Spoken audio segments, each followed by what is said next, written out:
నమస్తే అన్న. నమస్తే అండి. నాగబాబు అండి, నంద్యాల నాగబాబు, కోలంకరం అండి మాది.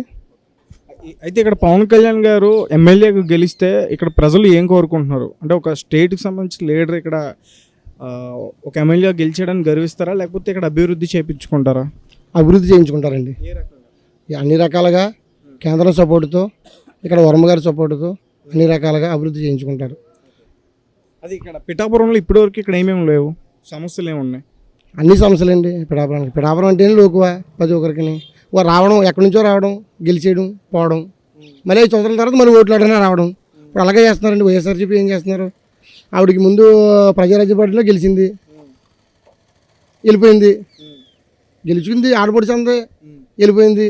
ఆడపడుచు ఏం చేద్దండి? అమ్మగారి ఇంటికంటే దోచుకుపోద్ది. అలా దోచుకుపోయింది. మళ్ళీ ఎంపీగా వచ్చింది, మళ్ళీ 5 సంవత్సరాల్లో కనపడలేదు. ఇప్పుడు వచ్చి ఓట్లు అడుగుతుంది. ఏ రకంగా అడుగుతుంది? ఏ రకంగా హక్కు ఉంది ఆవిడకి? ఇప్పుడు వర్మ గారు ఉన్నారు, నిత్యం ప్రజల్లో ఉన్నారు, ప్రజల్లో ఉండి సేవ చేశారు. పిలిస్తే పలికేవాడు. ఆయన ఏమంటున్నాడు? బంగారం పళ్ళులో పెట్టి పవన్ కళ్యాణ్కి తిరగక్కర్లేదండి. ఇక్కడ ఆయన ఏం క్యాన్వాసింగ్ చేయక్కర్లేదండి. బంగారం పళ్ళులో పెట్టి ఉదయం 7 గంటలకు వస్తున్నాడండి ఆయన. ఎండా కొండ లేకుండా ఈవినింగ్ 7-8 గంటలకు ఇంటికి వెళ్తున్నాడు. 24 గంటలు ఆయన తిరుగుతున్నాడు. స్టార్ట్ చేస్తున్నారండి. మేము ఇంకా వెళ్ళిపోతున్నామండి. ఎండకి వెళ్ళిపోతున్నాం మేము. ఆయనకి ఎండగడ్డ వెళ్ళిపోతలేదండి.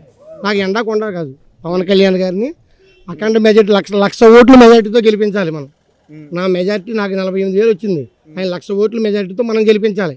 మనం బహుమతి ఇవ్వాలి చంద్రబాబు నాయుడు గారికి. పిఠాపురం నియోజకవర్గాన్ని బహుమతి కింద ఇవ్వాలని చెప్పేసి పవన్ కళ్యాణ్ గెలిస్తే వర్మ గారు పెట్టిన భిక్ష అని అంటారా? అలాగే అంటండి. అలాగే ఆ భిక్షని ఎందుకంటారండి? భిక్ష కట్టడం ఏం కాదండి. ఒక అధనాయకుడు. అవును, దాని గొడవ లేదండి. మనకి బాధ్యత పిప్పారండి చంద్రబాబు నాయుడు గారు. ఏమని?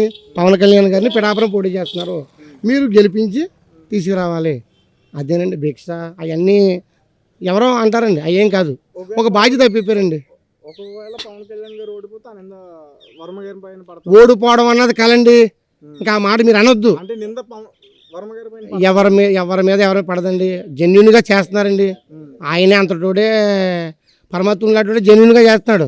ఆయన వెనకాల మేము చూస్తున్నారు కదా ఎలా ఉందో ఊపు. మెజార్టీ పక్కాగా 1,00,000 ఓట్ల మెజార్టీ వస్తుంది. అదండి. ఒక పక్క చాలా మంది కూడా ఇక్కడ వంగ గీత గారికి సపోర్ట్ చేస్తున్నారు కదా. ఏమీ లేదండి. పెద్ద లీడర్లు వచ్చి ఎక్కడో వాళ్ళు అల్లిపోయారండి. అల్లిపోయి వస్తున్నారండి ఇక్కడికి. రాదు మనకి ఓటమి పక్క అనేసి వీళ్ళు ఏదో చేద్దామని వస్తున్నారండి. నమ్మరు కదండి. ప్రజలు ఎరువులు ఏం కదండి, అందరికీ తెలుసండి. వాటర్కి అన్నీ తెలుసండి. నాయకుడి కన్నా వాటర్ బలమైనడండి. ఆయనకి అన్నీ తెలుసండి వాళ్ళకి, ఓటర్లకి. జగన్మోహన్ రెడ్డి గారికి నిన్న గాయం జరిగింది రాయితో. ఏమండి, కోడికత్త అయిపోయిందండి. బాబాయ్ శవం అయిపోయిందండి. ఇప్పుడు రాయి ఉందండి. ఎన్ని చేస్తాడండి? ఎన్ని చేసి ఏం చేయలేకండి ఇది ఏంటి? ఏదో పథకాలను ఇస్తున్నారండి. అమ్మ కూడా ఇస్తున్నారండి. అమ్మ కూడా 13,000 ఇస్తున్నాడు.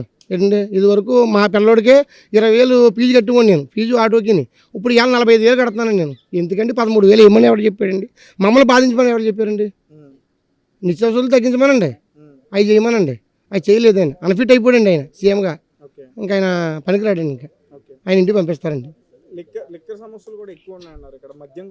మధ్య ఏర్లే పారుతుందండి. కొకేను, గంజాయి. మా ఊరికి ఇప్పుడు 3 రోజులు పెట్టి మేము కర్ఫ్యూ పెట్టామండి. మా ఊర్లో పెద్దలందరూ కలిపి కోలం గ్రామంలో కర్ఫ్యూ పెట్టామండి. రాత్రి 10 దాటితే ఎవరో తిరగకూడదు, మందు అమ్మినా మందు పబ్లిక్గా తాగినా అరెస్ట్ చేయించేస్తామని చెప్పేసి మేము చేసుకుంటున్నాం ఊళ్ళో పెద్దలందరూ కలిసి. ఇప్పుడు దాకా లేదండి. మహానుభావుడు ఎక్కాడండి, సర్వనాశనం అయిపోయిందండి.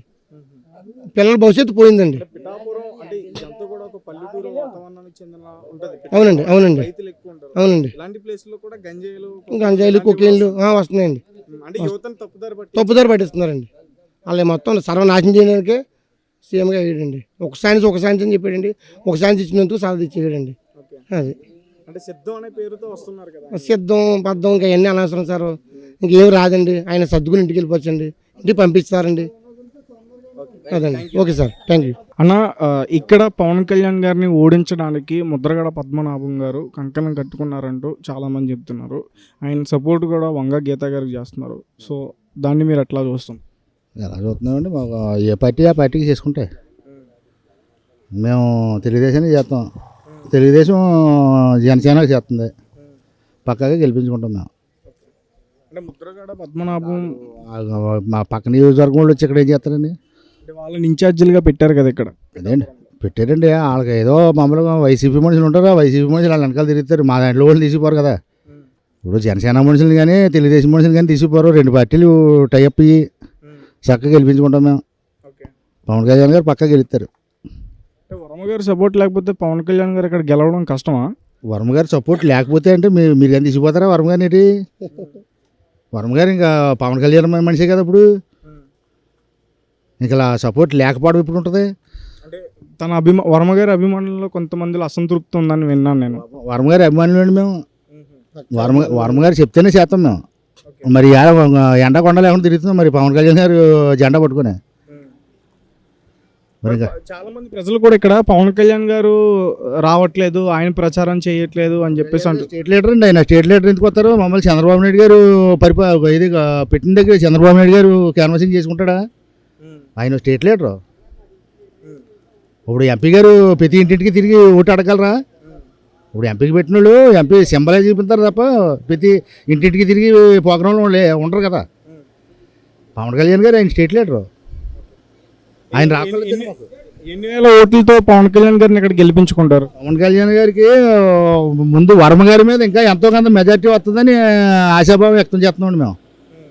వర్మ గారికి వర్మ గారు ఒక 47,000 ఓట్లతో గెలిచారని విన్నాను. అలా 50,000 దాటుతుందని వర్మ గారు రికార్డుని బదులు కొడతాడు ఈయనని చెప్పి మేము ఎక్స్పెక్ట్ చేస్తా ఉన్నాం. అన్న నమస్తే. నమస్తే అన్న. నా పేరు శివ. మాది పిఠాపురం మండలం మంగతుర్తి విలేజ్ అండి. ఇది ఈరోజు టీడీపీ, జనసేన, బీజేపీ కూటమిగా మహాపాదయాత్ర ప్రారంభించామండి. మేమందరం మాకు నిజంగా టీడీపీ ఎంతో సహకరిస్తుందండి ఈ పాదయాత్రకే. మేమందరం కలిసి పవన్ కళ్యాణ్ గారికి. టీడీపీ సహకరిస్తున్నారా, వర్మ గారు బాగా సహకరిస్తున్నారా? సార్ వర్మ గారు సహకరిస్తేనండి. వర్మ గారికి మంచి మంచి ఓటింగ్ ఉందండి. ఆల్రెడీ వర్మ గారు ఒక స్టేట్మెంట్ కూడా ఇచ్చారు. పవన్ కళ్యాణ్ గారు ఇక్కడ నుంచి పోటీ చేస్తే కనుక 1,00,000 ఓట్ల మెజార్టీ ఇక్కడ నేను బంగారు పళ్ళులో పెట్టి అప్పచెప్తానని వర్మ గారు ఆ రోజు ప్రకటించారండి. అన్నట్టుగానే పవన్ కళ్యాణ్ ఇక్కడ రావడం జరిగింది. ఇవాళ నిజంగా ఎలక్షన్ అయిన వెంటనే నిజంగా బంగారు పళ్ళులో పెట్టి మా ఎస్వీఎస్ఎన్ వర్మ గారు పవన్ కళ్యాణ్ గారికి ఒక గిఫ్ట్ కింద అందిస్తారండి. ఈ పిఠాపురం అనే గ్రామాన్ని బంగారంగా తీర్చిదిద్దుతారండి. ఇది ఆధ్యాత్మికంగా ఇది పిఠాపురం అనే గ్రామం ఒక ఆధ్యాత్మికానికి సంబంధించిన ఇక్కడ స్వయంభు దత్తాత్రేయ క్షేత్రం ఉంది. ఇది ఒక ఆధ్యాత్మిక టూరిస్ట్గా ఈ తీర్చిదిద్దడానికి పవన్ కళ్యాణ్ గారు, బీజేపీ, మొత్తం తెలుగుదేశం 3 కలిపి పిఠాపురం ఒక స్థాయిలోకి తీసుకెళ్తాయండి. దీన్ని పర్యాటక కేంద్రంగా ఈ జిల్లాను పర్యాటక స్థాయిలో తీర్చిదిద్దుతారండి. పవన్ కళ్యాణ్ గారు మాట ఇచ్చారు. జనం కూడా అందరూ నిర్ణయించుకుని ఉన్నారు. భారీ మెజార్టీ అందించినాకే మొత్తం యూత్ కాడి నుంచి అందరూ కూడా ఒకప్పుడు ఏదో కుర్రోళ్ళ పార్టీ అనుకునేవారండి. కుర్రోళ్ళ పార్టీ కాదు, ఇది పెద్దల పార్టీ అండి. ఇలా వృద్ధులు 70 ఏళ్ళు, 80 ఏళ్ళు, 60 ఏళ్ళు, మహిళలు, ముసలి వాళ్ళు అందరూ కూడా పవన్ కళ్యాణ్ గారికి ఓటు వేయడానికి అందరూ నిర్ణయించుకుని ఉన్నారండి. అంటే బయట చాలా టాక్ అయితే వినిపిస్తుంది, వంగ గీత గారు కూడా ఇక్కడ మెజారిటీ వచ్చే అవకాశం ఉంది. ఎందుకంటే పవన్ కళ్యాణ్, వంగ గీత ఇద్దరు కూడా ఒకే సామాజిక వర్గానికి చెందిన వాళ్ళు కదా. సో దాని గురించి అంటే వంగ గీత గారి పరిపాలన ఇక్కడ గడిచిన 5 సంవత్సరాల్లో ఎలా ఉంది, బాగాలేదా? అందుకే ప్రజల వ్యతిరేకత చెప్తున్నారా ఏంటి? వంగ గీత అయితే ఆమె మంచి వ్యక్తి అండి, కానీ ఆమె ఎంచుకున్న పార్టీయే మంచిది కాదండి. ఒక అవినీతి పార్టీలో ఉన్నారండి ఆవిడ. ఇలా ఆడబడి చేస్తే అవ్వచ్చండి, మేము ఆదరిస్తాం. కానీ ఇక్కడ పవన్ కళ్యాణ్ గారికి భారీ మెజార్టీ ఇవ్వడానికి పిఠాపురం నియోజకవర్గం నిర్ణయించుకుందండి. ఇది 3 పార్టీలు కలిసి ఇలా అగ్రస్థానంలో పిఠాపురాన్ని నిలబెడతారండి. వంగా గీత కనీసం డిపాజిట్లు రావండి. ఇక్కడ వైసీపీ భయపడే ఇక్కడ మిథున్ రెడ్డిని కానీ, అలాగే దాడిశెట్టి రాజాని కానీ, ద్వారంపూడి చంద్రశేఖర్ రెడ్డిని కానీ ఇక్కడ ఇన్ఛార్జీల కింద వయసు మళ్ళినటువంటి ముద్రగడ పద్మనాభం తీసుకొచ్చి అక్కడ పెట్టిందండి. ఒక స్క్రాప్ అండి. అతని పాత్ర ఎలా ఉంటుంది పిఠాపురంలో? ముద్రగడ పద్మనాభం ఉంది సార్, ఆయన వయసు అయిపోయిన స్క్రాప్ అండి అది. ఇప్పుడు స్క్రాప్ ఇంకా పని చేయదండి. ఒక బిల్డింగ్లో ఒక ఐరన్ వస్తువు మనం ఇనుప వస్తువు పెడితే అది బిల్డింగ్ కూలిపోయిన తర్వాత ఐరన్ ఏమవుతుందండి, అది స్క్రాప్ అయిపోద్ది. ఇప్పుడు పద్మనాభం గారు కూడా ఒకప్పుడు వెలిగారండి, కానీ ఇప్పుడు స్క్రాప్ అండి. ఆయన స్క్రాప్ ఉపయోగపడదండి. ఏదో ఇంట్లోంచి బయటకు వచ్చాడు, ఉద్యమం చేయడండి ఆయన. అతను కూడా బయట స్టేట్మెంట్లు వస్తున్నాడు కదా, పవన్ కళ్యాణ్ని ఖచ్చితంగా ఓడిపిస్తాను, వంగ గీతాన్ని మెజార్టీతో గెలిపిస్తాను. ఇంట్లో కూర్చొని కాకమ్మ గారు నేను బయటికి రమ్మనండి, ఒకసారి పిఠాపురం ఇలా రమ్మనండి, ఏరియాకి వచ్చి తిరగమనండి, దమ్ముంటే ప్రచారం చేయమనండి, ఎక్కడైనా సెంటర్లో ఉప్పాడ సెంటర్లోకి వచ్చి ప్రచారం చేయమనండి. అంటే ఎప్పుడు కూడా ఆయన ఇక్కడికి వచ్చిన దాఖలాలు లేవా? అసలు ఆయన వైసీపీలో జాయిన్ అయిన తర్వాత గడప దాటి బయటకు రాలేదండి పద్మనాభం గారు. రారండి. ఆయన ఏంటంటే ఇంట్లో కూర్చొని కబుర్లు చెప్తారు. ప్యాకేజీకి అమ్ముడిపోయి ఇలా గుమ్మాల నుంచి బయటకు రాకుండా ఇంట్లో కూర్చొని దొంగ విమర్శలు చేస్తున్నారండి పద్మనాభం గారు పప్పులు ఉడికే సీన్ లేదండి. ఇంకా పద్మనాభం గారు ఒక ముగిసిన శకం అండి. పద్మనాభం గారు అయిపోయిన స్క్రాప్తో సమానం. అలాంటి స్క్రాప్ని వైసీపీలో తీసుకుని దొంగ నాటకాలు ఆడుతుందండి. ఏమంటే జగన్మోహన్ రెడ్డి గారు పోటీ చేసి ఇక్కడ నుంచి అవన్నీ తీసుకెళ్ళి వేయలేదు కదండి పవన్ కళ్యాణ్ గారిని, చంద్రబాబు నాయుడు గారిని. మరి ఎందుకు భయపడి అక్కడ మిథున్ రెడ్డిని అక్కడ తీసుకొచ్చి అక్కడ డబ్బులు ఖర్చు పెట్టిందండి. జనం డబ్బులకి లంగుడిపోయే వ్యక్తులు కదండి పిఠాపురం వాళ్ళు. మంచి మెజార్టీ పవన్ కళ్యాణ్ గారికి అందిస్తారండి.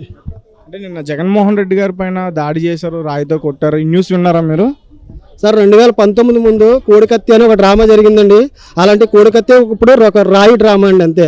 అది ఈ డ్రామాలు తప్ప ఎలక్షన్ ముందు సింపతి చూపించుకోవడానికే అండి. ఆల పార్టీ వాళ్ళ చేత చేయించుకుంటారు తప్పండి ఎవరో ఆయన మీద దాడి చేయరండి. కోడికత్తి డ్రామా ఎవలాడారండి? అది 2019లో కోడికత్తి ఎవరు పొడిపించుకున్నారండి?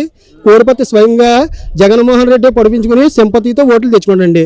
సరే సింపతి ఇప్పుడు పని చేయమండి, మళ్ళీ అదే రాయిని ఉపయోగించారు అంతే. అప్పుడు కత్తి ఇప్పుడు రాయ, అదండి సింపతి గురించి తప్ప ఏమీ ఉపయోగం లేదండి. ఒక క్వశ్చన్ అడుగుతాను, కాపాడొద్దు. ఒకవేళ ఇక్కడ పవన్ కళ్యాణ్ గారు ఓడిపోతే ఆ నింద వర్మ గారి మీద పడుతుందా? సార్ ఇక్కడ 1,00,000 మెజార్టీ అండి, ఇది రాసి పెట్టుకోండి. వర్మ గారి మీద పడదండి. వర్మ గారు కష్టపడుతున్నారు. పవన్ కళ్యాణ్ గారి గురించి ఆయన కష్టపడి ఓట్లు వేయించి బాధ్యత ఆయన తీసుకున్నారు. అర్థమైందండి. వర్మ గారి మీద ఏ నింద పడదో వర్మ గారు బాధ్యత తీసుకున్నారు. వర్మ గారికి మంచి ఓటింగ్ ఉందండి. ఆ ఓటింగ్ని ఇవాళ మెజార్టీ రూపంలో వర్మ గారు చూపెడతారండి. జనసైనికుల్లో కానీ టీడీపీలో కానీ ఎలాంటి గొడవలు కానీ అట్లాంటివి ఏం లేవు కదా, అంతా సజీవుగానే నడుస్తుందా? సరే ఇవాళ జనసేన టీడీపీ బీజేపీ కలిసి అన్నదమ్ముల్లో బయలుదేరుతున్నామండి. మేము మాలో పొరపచ్చాలంటూ ఏమీ లేవండి. అందరూ కలిసే చేస్తున్నాం ఏ ప్రోగ్రాం చేసినని. వాళ్ళకి ఒకరు సహకరించుకొని భారీ మెజార్టీ ఇవ్వడానికి మాకు టీడీపీ కార్యకర్తలు అన్నదమ్ముల్లో కలిసి మేము ఈరోజు ప్రచారం మొదలు పెడుతున్నాం. వాళ్ళు డోర్ టు డోర్ కూడా క్యాంపెయినింగ్ ముందుకు వస్తున్నారండి. తెలుగుదేశం కార్యకర్తలు కూడా మాకు ఫుల్ సపోర్ట్ ఉందండి. వాళ్ళు మాకు ఏ పొరపచ్చాలు లేవని మేము అందరం కలిసే చేస్తున్నామండి.